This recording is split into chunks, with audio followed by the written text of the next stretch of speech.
guys, what's up? Welcome back here to today's edition of Intuitive Angling, and really appreciate you guys coming by the channel to check out today's episode.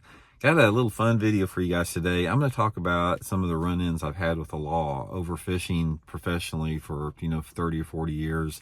I've been all over the country, man, so I've had a lot of opportunities to have some interactions, and there's 4 different times that I've had run-ins with the law while I was fishing tournaments or on the way to the tournaments. I want to share with you guys today. You might find it a little bit interesting here, so we're going to get into that in today's video. Also, guys, big thank you out there to everybody that has been supporting Intuitive Angling here before we get started. Thank you very much for subscribing to the channel, you guys, using all the links I put in the video descriptions. And also, guys, real quick, we do have my fall Fish the Moment lake map breakdowns up on the site right now. These are great resources to get some good fishing places on your favorite lakes this fall. I'll put my Fish the Moment lake map breakdown link in the description. Again, these are maps I built specifically for fishthemoment.com website, and I think you guys have really enjoyed those, so appreciate that. Okay, first of all, I've had, before I get into these run-ins I've had with the law, I have always had a lot of friends in the law enforcement community. I was a criminal justice major in college. I got my degree in law enforcement and criminal justice. Got a lot of friends that, not only been in the military, but in law enforcement. So I have a tremendous amount of respect for those people, and I'm very aware of them. I've been, interacting and friends with them forever. But anyway, throughout the course of my professional fishing, I have driven all over the country pulling a bass boat. And like anything else, like any other occupation out there, including law enforcement, there are some people that are good at their job, average at their job, and there are some people that suck at their job, even in law enforcement. So I had 4 different situations that stand out that happened to me I wanted to talk about here over the course that I still sort of question in my mind a little bit what was going on there. Okay, the first one, let me go way back. This was when the first one that happened, this is scattered throughout many decades here, but the first one I was I was in college out there. Actually I was in college. I was working a part-time job at night, 35 hours a week, to help pay for college and everything. And I still loved to fish, and I was fishing a lot, but I had to fish whenever I could. So about the only time that I had time to fish, during this period sometimes was at night on the weekend. So anyway, I went up night fishing up at Stockton Lake, which is about, 45 miles north of Springfield, Missouri here. And at the time, I had a 1969 Bronco, and I had my little, I had a 15-foot Challenger bass boat with like a 50 horse on it. And if you guys have ever seen a 69 Bronco, the thing has an unbelievably short wheelbase. It has a wheelbase about the same size as a Jeep. Excuse me. So it's got this real short wheelbase. And when I bought the truck, it had these oversized tires on it. So this thing, and it didn't have power steering either. So it had a short wheelbase, big tires without power steering. And this thing, it was hard to keep on the road. It wasn't like dangerous, but it's like, it just sort of went everywhere. It was just the way the vehicle was built. So I was coming back from Stockton Lake, and it was like 1 o'clock in the morning, and I was coming back through this town called Webb City, Missouri, which I'm not sure now, but used to be. It was a known speed trap. It was like people say, stay away from Webb City. They're gonna harass you, that type of stuff. So anyway, I'm coming back through Webb City there, and I don't speed. I drive the speed limit, and I'm driving the speed limit, and all of a sudden, see these lights come on behind me. So I pull over, and it's like, guy comes up to me and everything, and he goes, and I'm like, I didn't know what the deal was. I was only, at the time, probably 20 years old. I didn't know what's going on because I wasn't speeding. And he walks up to me, and he goes, you know why I stopped you? And I said, no, I wasn't speeding. He goes, you've been drinking? I said, no, I don't drink, which I didn't at the time at all. Occasionally I'll have a margarita twice a year now, but it's like I didn't drink at all back then. I was like straight and narrow. So no, I haven't been drinking. And he goes, step out of the truck right now. So anyway, he has me step out of the truck, and he's shining a flashlight in the back of my truck there. And I had like there was like a 6-pack of Mountain Dew back there or something like that. And he thought that was beer. He made me get that out and show him. And then he made me walk a straight line. He goes, you get over here. He goes, you walk this straight line. So I walked a straight line and, walked it fine. And then he had me do the thing about touching my nose like that. So I did this sobriety test, went through this whole sobriety test, touching my nose, did everything perfect. And he goes, okay, get back in the truck. He goes, you keep this piece of shit on the road like that. And went off with that. But he was like mad or something that he didn't get me for DUI. And I tried to explain to him it was the wheelbase on the truck there. Okay, so the next time, this one was, I was at a tournament at the Washita River in Louisiana. And if you've never been to the Washita River, it's a river and it leads up to this other lake up there. And anyway, I was practicing up there, and I'd been practicing all day long, and I launched way up on the north side of the river there, and I was driving back down, I had about a 30-mile drive back down to where I was staying there.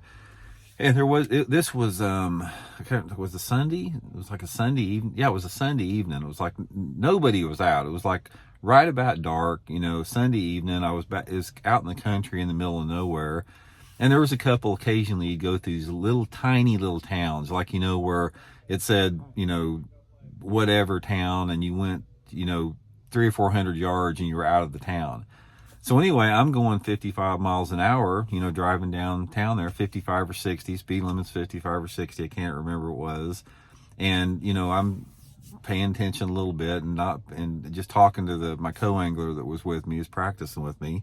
And anyway, I got pulled over like that. And anyway, it's like, God, what did I get pulled over now for? And anyway, this officer pulls me over and he goes, going a little fast there, weren't you? And I go, well, no, sir, I think I was going the speed limit 55 or 60. He goes, you just went through a school zone, 25 miles an hour, like that. I did not even, there was no flashing lights, or I didn't see anything. I went through some school zone in this little deserted town, going 55 and a 25 through the school zone. And I'm like, I'm so sorry, I didn't even see that. He goes, yeah, that happens all the time. He goes, now tell me, how's the fishing out there right now? And he's immediately turned it to fishing. And then he goes, just watch it next time like that you come through town. But anyway, he pulled me over for going 55 and a 25. But like I said, it was Sunday. It wasn't even school out there. But I think he just wanted to talk fishing. Similar to that, another one down there, I was coming back from a tournament at Lake Seminole, and I was going back to Missouri from Lake Seminole in Georgia down there. And I'd been driving not very long, maybe 25 or 30 minutes like that. And I'm driving through this little town, again, just, driving the speed limit. And here comes the lights on again, around me for the lights. And I'm like, what the heck now? What did I do, And anyway, guy pulls me over like in a convenience store parking lot, lights on, gets out of the truck, and he goes, man, you didn't do anything wrong. He goes, I've been following you like for 10 years. I'm a big fan. I just wanted to say hi. So he pulls me over with his lights to, just to say hi, and we talk fishing for a while. And then the last one, and I've had a couple other times where I've just been stopped, for like, speeding 5-10 miles an hour over the speed. Well, actually I got two more I want to tell you there. I've had a few speeding tickets, but usually it's for less than 10 miles an hour. But two more stories I'll tell you about. I just remember another one. This one I was going through, I think it was West Plains, Missouri, or maybe not West Plains, but some little podunk town in southeast Missouri there. This wasn't very long ago. This was only 3 or 4, maybe 5 years ago. And I'm going through town and everything, and just a country type road town. Here comes the lights on again. He pulls me over. And anyway, this guy pulls me over. He goes, I pulled you over. And I goes, well, no, sir. And he goes, you don't have any tags on your boat. You don't have any trailer tags. And I explained to him, I said, well, this is not my boat. This is a dealer boat. That, at the time I had a dealer deal where, I drove a demo boat for a dealer, and they, issue you dealer tags and, dealer plates on your boat, that type of stuff. And I explained to him, I said, well, this isn't my boat. I run this boat. And I gave him the name of the marine dealership that I ran it to. I gave him the name of the person. And I said, I don't have tags because it's a dealer boat. It's run through the dealership. And this guy had never heard of that. This guy obviously didn't know anything about fishing. So he goes back to his squad car. He's literally back there for 45 minutes. And I got the family with me. I got all 3 kids in the back of the seat. Kim's in the passenger seat. So he's back there for 45 minutes. He goes, I've never heard anything like this.